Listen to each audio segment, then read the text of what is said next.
Hello and good February 28th, 2011, I'm Molly and this is Rocketboom. In Washington, the White House signed an executive order on Friday to freeze all remaining assets held by Muammar Gaddafi in the US. This is what that looks like.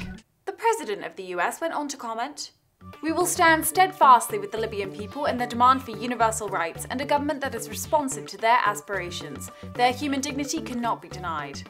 Meanwhile, Switzerland has announced it's freezing the assets of Gaddafi and his family too. Gaddafi says, I like turtles.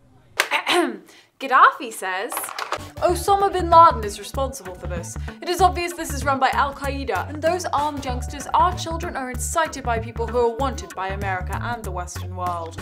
When the choice comes down to Gaddafi or bin Laden, go with turtles. As of this morning, Gaddafi remains barely in control over the major cities of Tripoli and Sirte, appears to be losing Zuaira and Janzur, while the majority of the bigger cities are not in the hands of others. Once you start cheating on your own people, you can't really expect them to comply with your demands anymore. Gaddafi has been accused of literally opening fire on crowds of protesters, bombing protesters from the skies, and has said he will not back down until he is dead. A swift UN resolution was put into effect this weekend to stop the sale of weapons to the country.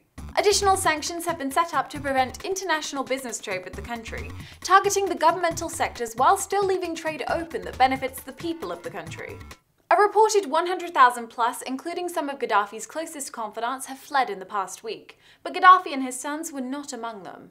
The Gaddafis are stuck by a directive signed by the UN revoking diplomatic immunity, and while other countries are expected to follow suit, the leader says he'll fight to the end.